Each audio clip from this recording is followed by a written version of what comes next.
Hi, good morning. Good morning. My name is Lillian. Nice. Lately, I've been seeing your post on TikTok. You've been conversing so much about the creation of anioma, and today I'm here to ask you a few questions about proposed anioma state. Hope you don't mind. No problem. Okay, so recently, Senator Ned Nwoko, representing Delta North Senatorial District, presented a bill for the creation of anioma state to balance the representation in the southeast. Do you think it's a nice move? Definitely. It's the perfect one, not just a nice one.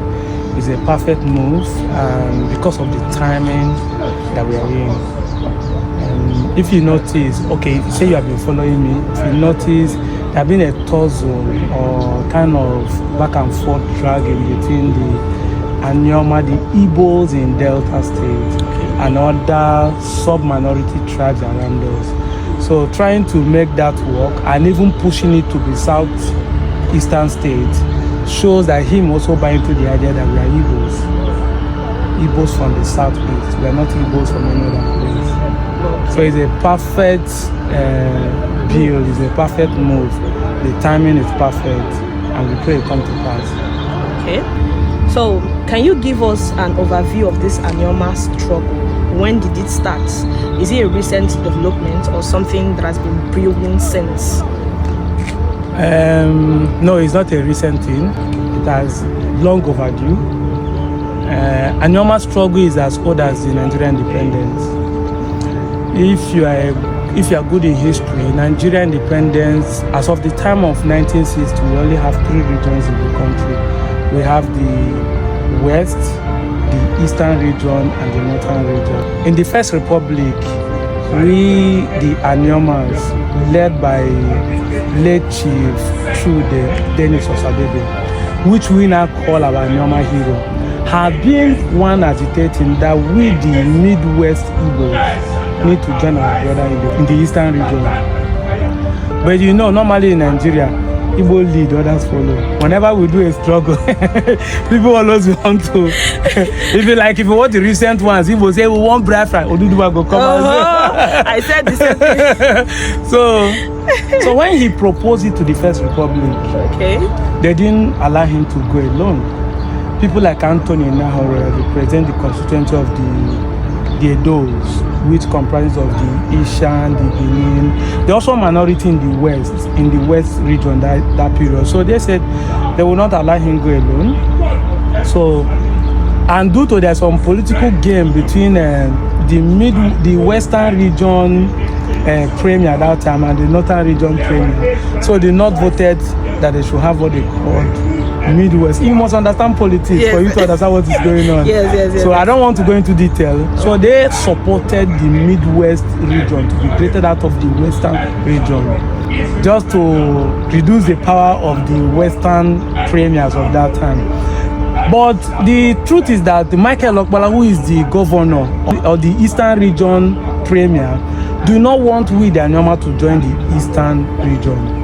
Not because we are not Igbo, but because he is not a tribalistic leader. He felt that if we have joined them, it will look as if the Easterners are dragging or reducing the power of the Westerners. So to compensate them, we are still one Nigeria. Okay. Because the Zik mindset of those regions is one Nigeria. Yes. Even when the North are saying they are not want to be one Nigeria. Yes. But unknown to them, and everybody is tribalistic on the other way around. Yes. But at the end of the day, they give them the Midwest and compensated the person agitating for it, which is Osadebe, and they gave him to be the premier of the first governor of the Midwest. So the struggle has been there. And if you're interested to know that since 1999, Obasanjo came into power, all our Asabo of Asaba and the Obi of Owo has been visiting all these presidents demanding for Anioma State. Yeah, so the records are there, the facts are there.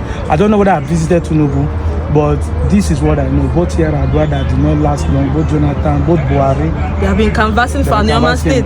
Before 1991, dividing of the old Bende State between Edo and Delta, we Anioma agitated for Anioma State. But in order to quench it, in order for us not to join the Eastern region again, they give us capital as Asaba to compensate. Yes, to compensate. It has been there. It has been a long overdue. Okay. So we are the reason why Nigeria moved from the regional 3 to 4. It's the anioma agitation that give the Midwest. So we have been the one agitating to join our brother in the East. History needs to be studied, and then you will understand what's going on. Okay, that's interesting. But why do you think many people from Anioma, especially those from Abo and Ukwani, deny their Igbo heritage and they are leaning more on Benin? History needs to be studied, like I said earlier.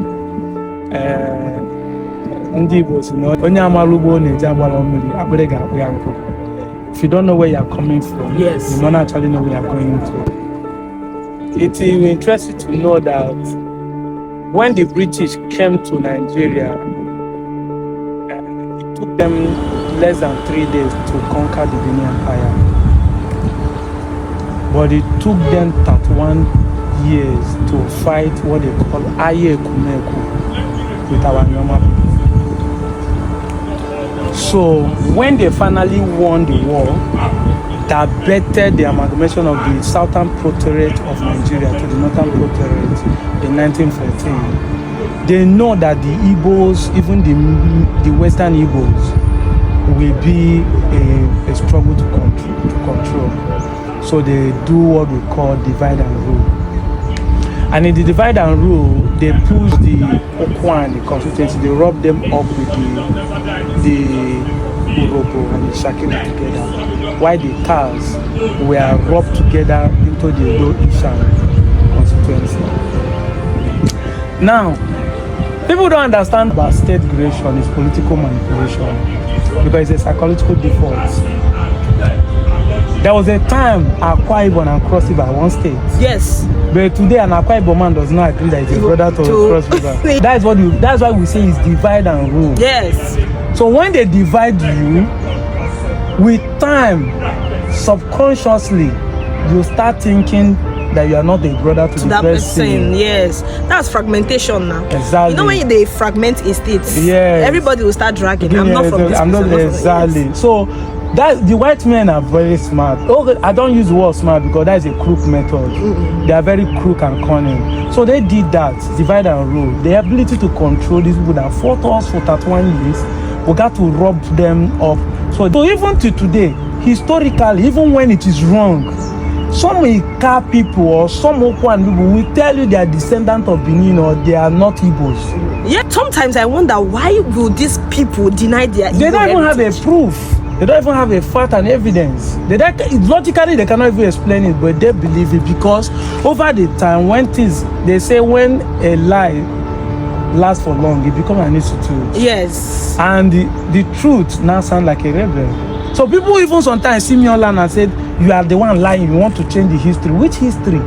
That is it. When an abomination becomes something that exactly. is constant, it becomes a tradition. And that's why some of them are still fighting the Anioma agitation. Because it will quench that storyline that they are not Igbo.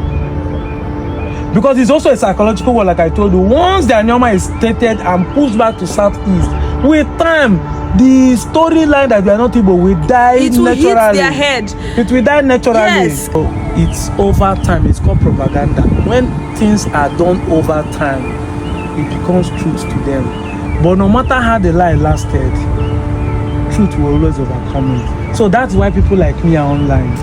That's why I'm countering whatever they have been saying. That's why I'm proving them wrong, logically and evidently, using facts and figures.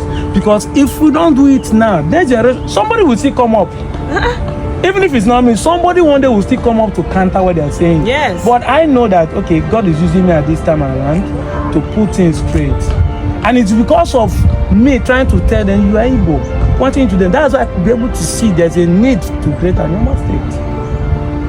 I said it in one of my posts that when you hate people without no reason, you even when they have a reason for you to love them back, you will not. Because once there's no reason, you do things without no reason. Yes. So because there's a reason why I should hate an Igbo man, I should also have a reason why I will love him back. Yes. But these people don't have any reason. Yes, they don't.